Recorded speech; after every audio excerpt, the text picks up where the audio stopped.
आज के एक प्रकार से सहकारिता क्षेत्र के लिए ऐतिहासिक कार्यक्रम में मेरे साथ मंच पर उपस्थित हरियाणा प्रदेश के यशस्वी गृह मंत्री श्रीमान मनोहर लाल खट्टर जी, श्री अनिल विज सफल गृह मंत्री हरियाणा सरकार के, डॉक्टर बनवारी लाल जी माननीय सहकारिता मंत्री हरियाणा सरकार, श्री TVSN प्रसाद अतिरिक्त मुख्य सचिव सहकारिता और गृह विभाग, श्री A श्रीनिवासन प्रबंध निर्देशक हैफेड, श्री कैलाश भगत जी हैफेड के अध्यक्ष, श्री कृष्णलाल पवार जी हमारे मंत्री महोदय हैं हरियाणा सरकार के, और आज के कार्यक्रम में आए हुए प्यारे भाइयों बहनों और सहकारिता से जुड़े हुए सभी किसान भाइयों। मित्रों, आज मैं यहां पर सहकारिता से जुड़ी विभिन्न परियोजनाओं का शिलान्यास और उद्घाटन करने के लिए आपके सामने उपस्थित हुआ हूं। मैं आज यहां आया हूं तब आने से पहले एक कोऑपरेटिव बेसिस पर चलने वाला एक्सपोर्ट हाउस मैं देखकर आया हूं। कुछ समय पहले मोदी जी के नेतृत्व में देश की कैबिनेट ने एक निर्णय किया कि भारत सरकार एक कोऑपरेटिव एक्सपोर्ट हाउस बनाएगी जो सभी कृषि उत्पाद और सभी हस्तकला के कारीगरों की उत्पादों को विश्व के बाजार में भेजने का काम करेगी। उस वक्त मैंने एक अपील की थी कि राज्यों ने भी अपने ऐसे एक्सपोर्ट हाउस बनाने चाहिए और वो एक्सपोर्ट हाउस भारत सरकार के एक्सपोर्ट हाउस के मेंबर बनने चाहिए। मुझे आनंद है इस बात का कि अभी हमारे एक्सपोर्ट हाउस का रजिस्ट्रेशन 2 दिन पहले ही समाप्त हुआ है, मगर मनोहर लाल जी ने बड़े मॉल के अंदर इसके काम को चालू कर बहुत अच्छी शुरुआत की। मैं मनोहर लाल जी और हमारे सहकारिता मंत्री बनवारी लाल जी को बहुत बहुत शुभकामनाएं देना चाहता हूं। मित्रों, बहुत समय से सहकारिता के साथ जुड़े हुए लोगों की एक मांग थी कि सहकारिता मंत्रालय को एक अलग मंत्रालय बनाया जाए और उसको तवज्जो दी जाए। मोदी जी ने आजादी के 75वें साल में ऐतिहासिक निर्णय लिया और मुझे सौभाग्य मिला देश का प्रथम सहकारिता मंत्री बनने का। मित्रों, आज मैं इतना कह सकता हूं, लगभग 1-1.25 साल के कार्यकाल के अंदर भारत सरकार के सहकारिता मंत्रालय ने अनेक क्षेत्र के अंदर नई शुरुआत की। सबसे पहले हमने पैक्स को मजबूत करना शुरू किया। पैक्स की वायबिलिटी नहीं आती थी, इसलिए पैक्स के लिए एक मॉडल बायलॉज बनाने की शुरुआत की और उसको राज्यों को भेजा। अब पैक्स ये मॉडल बायलॉज की तहत ढेर सारे काम कर सकते हैं। अभी पैक्स को CSC का काम करने की अनुमति दी है। पैक्स अब FPO भी बन पाएंगे। पैक्स हर घर जल से नल के पानी वितरण का गांव का काम भी कर पाएंगे। पैक्स गैस वितरण की एजेंसी भी ले पाएंगे। पैक्स सस्ता अनाज की दुकान भी चला पाएंगे। पैक्स लाइटों के मरम्मत का ठेका भी लेकर गांव के अंदर निर्बाध रूप से सार्वजनिक लाइट चलती रहे, इसका भी काम कर पाएंगे। और पैक्स स्वच्छता का काम भी कर पाएंगे। ढेर सारे 20 प्रकार के कामों को पैक्स से जोड़कर हमने पैक्स को मजबूती देने का काम किया है और इसके साथ साथ और ढेर सारी नई शुरुआतें हमने की है। मैं इसकी बात बाद में करूंगा, परंतु आज हरियाणा का ये जो नया इनिशिएटिव है कोऑपरेटिव एक्सपोर्ट हाउस करनाल का शुभारंभ इतना आधुनिक मॉल के अंदर किया है। मैं जाकर देख कर आया हूं। एक्सपोर्ट करने वाले ने सिर्फ मटेरियल लेकर आना है, उसकी टेस्टिंग की व्यवस्था, उसकी ब्रांडिंग की व्यवस्था, उसका bank linkage, letter of credit खोलने की व्यवस्था और एक्सपोर्ट करने तक की सारी व्यवस्था ये एक्सपोर्ट हाउस करेगा। छोटे से छोटा किसान, छोटे से छोटी पैक्स अपने सदस्यों का उत्पाद यहां लेकर आ सकते। एक कंटेनर माल नहीं है तो भी चिंता नहीं करना है, माल अच्छा हो, अच्छी गुणवत्ता का हो, लेकर आप आ जाइए। यहां सबका इकट्ठा कर कर कंटेनर बनाकर एक्सपोर्ट हाउस एक्सपोर्ट करेगा। और मुझे आनंद है कि 650 करोड़ का एक्सपोर्ट सफलतापूर्वक ये संस्था कर चुकी है, हैफेड कर चुकी है। और मैं मनोहर जी को ये एक्सपोर्ट हाउस खोलने के लिए ढेर सारी शुभकामनाएं देना चाहता हूं, बधाई देना चाहता हूं। हमारे गुजरात के अंदर जिनके पास खुद की भूमि नहीं है, जिनके पास घर बहुत छोटा सा है, सामने पशु रखने की व्यवस्था नहीं है, ऐसे लोगों को पशुपालन के साथ जोड़ने के लिए हमारे यहां एक पशुओं की हॉस्टल बनाने का निर्णय बहुत सफल प्रयोग हुआ है।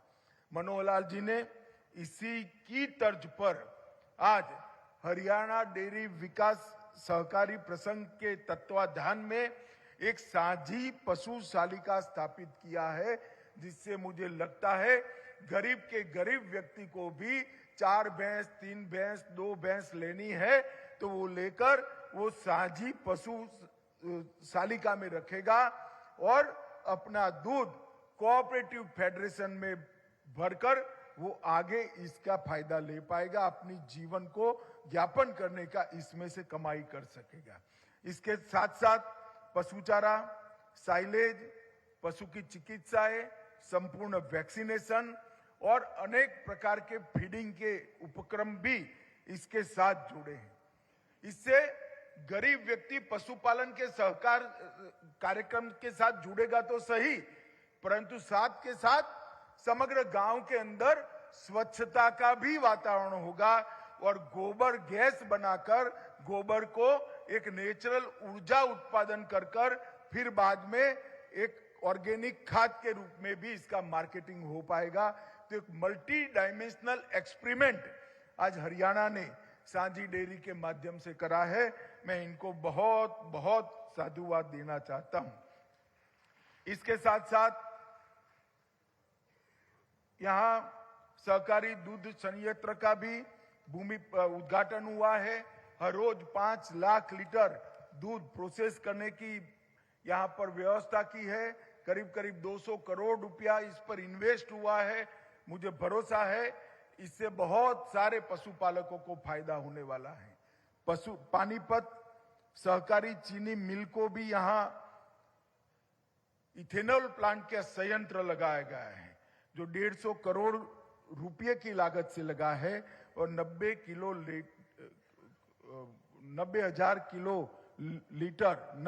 लीटर पर डे उत्पादन क्षमता करेगा।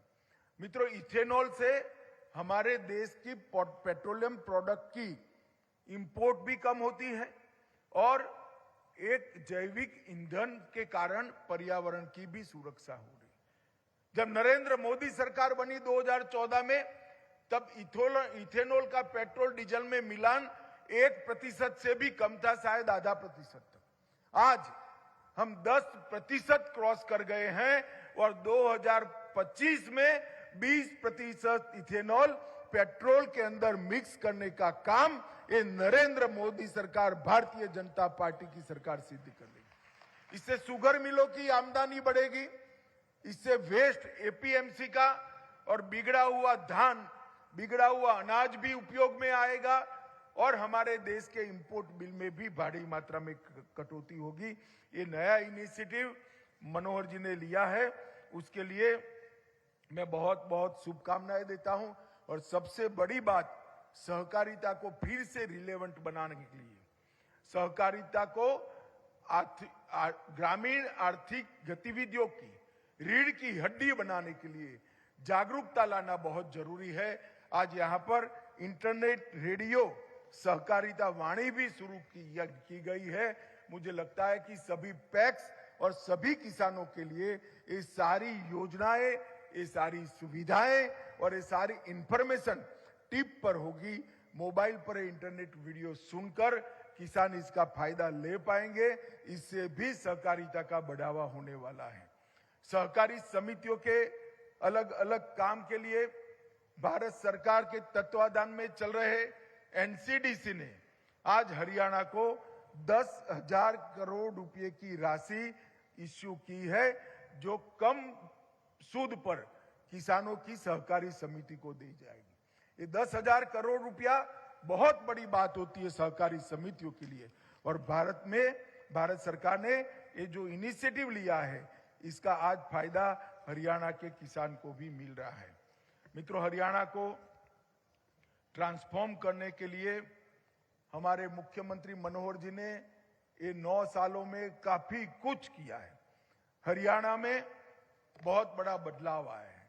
हरियाणा वैसे पहले से भी देश की सुरक्षा के साथ जुड़ा था, मगर आज हम कह सकते हैं कि सेना में हर 10वां जवान हरियाणा से है। ये हरियाणा के लिए बहुत बड़ी गौरव की बात है कि ये वीरों की भूमि है। हरियाणा का धाकड़ किसान खाद्यान्न और दूध उत्पादन में, दोनों में, खाद्यान्न उत्पादन में और दूध उत्पादन में आज हरियाणा दूसरे नंबर पर। छोटे से आकार के बावजूद समग्र भारत जैसे देश में दूसरे नंबर पर रहना ये बहुत बड़ी उपलब्धि है। और हरियाणा का पहलवान भी समग्र भारत में पहले नंबर पर है और कई सारे मेडल भारत को जीत कर लाता है। मनोहर जी ने एक इनिशिएटिव लिया था। मैं उस वक्त पार्टी का अध्यक्ष था। मैं डरता था कि मनोहर जी को लेने के देने न पड़ जाएं, मगर उन्होंने दृढ़ता के साथ इसको लागू किया और आज हरियाणा देश का संपूर्ण रूप से पढ़ी लिखी पंचायत वाला सबसे पहला और एकमात्र प्रदेश है जहां पर पढ़ी लिखे पंच सरपंच। बहुत बड़ा इनिशिएटिव है और इसको आगे बढ़ाने के लिए ढेर सारा विरोध झेलने के बाद भी मनोहर लाल जी इस पर बहुत दृढ़ रहे हैं और इस पर बहुत दृढ़ रहे हैं और इसका नतीजा भी आया है। आज देश का सबसे पहला पढ़ी लिखी पंचायत वाला प्रदेश अगर कोई बना है तो हरियाणा बना है। मैं इसके लिए भी मनोहर जी को बहुत बहुत बधाई देता हूं। धुआं मुक्त प्रदेश, केरोसिन का उपयोग जीरो करना इनिशिएटिव लिया, एक विचार था, करना बहुत कठिन था। मैं तो जानता हूं, मैं राज्य सरकार में भी मंत्री रहा हूं। मनोहर जी ने देश का पहला धुआं मुक्त राज्य हरियाणा को बनाने का काम किया और हर घर में गैस का चूल्हा पहुंचाकर हरियाणा को सच अर्थ में धुआं मुक्त करने का काम किया। हर घर में शौचालय पहुंचाने का काम भी सबसे पहले अगर कहीं हुआ तो हरियाणा में हुआ। सर्वाधिक ओडीएफ प्लस गांव अगर किसी एक राज्य में है प्रतिशत में तो हमारे हरियाणा के अंदर है। और हरियाणा की विकास दर, मैन्युफैक्चरिंग की विकास दर आज 10% है। 10% विकास दर जिन राज्यों का इंडस्ट्री का बैकग्राउंड था इसको भी हरियाणा ने पीछे छोड़ा है। देश की 6.5% की मैन्युफैक्चरिंग विकास दर के सामने हरियाणा 10% पर खड़ा है। ये बहुत बड़ी उपलब्धि है। सबसे बड़ा सॉफ्टवेयर निर्यातक बनने के कगार पर हरियाणा है और स्टार्टअप में भी 4,119 स्टार्टअप को रजिस्ट्रेशन कर यहां पर हरियाणा आगे निकल रहा है। और देश में जितनी भी कारें बनती हैं, चौपहिया वाहन बनते हैं, इसके 4 व्हीलर के 50% का उत्पादन अकेले हरियाणा में होता है। मित्रों, ये बहुत बड़ी उपलब्धि है। और आज हरियाणा ने कोऑपरेटिव के लिए भी ढेर सारे इनिशिएटिव लिए हैं। मुझे विश्वास है कि सहकारिता का ये इनिशिएटिव आने वाले दिनों में गरीब से गरीब व्यक्ति के लिए संजीवनी साबित होने वाला है। मित्रों, हमने डीसीबी को, डिस्ट्रिक्ट कोऑपरेटिव बैंक को एनपीए मुक्त बनाने के लिए एक अभियान दिया। इसके लिए एक योजना भी भारत सरकार लेकर आई है। मुझे विश्वास है हरियाणा भी इस दिशा में काफी कुछ करेगा। अभी अभी बजट में मोदी जी ने एक बहुत बड़ी योजना देश के कोऑपरेटिव सेक्टर के लिए एक लक्ष्य रखा है कि 2025 के पहले देश की हर पंचायत के अंदर पैक्स की स्थापना की जाएगी और 2 लाख नए प्राइमरी एग्रीकल्चर कोऑपरेटिव सोसाइटीज बनाए जाएंगे। मित्रों, 2 लाख, आजादी से अब तक 65,000 बने हैं। हम ये 3 साल के अंदर 2 लाख पैक्स बनाने का लक्ष्य रखा है।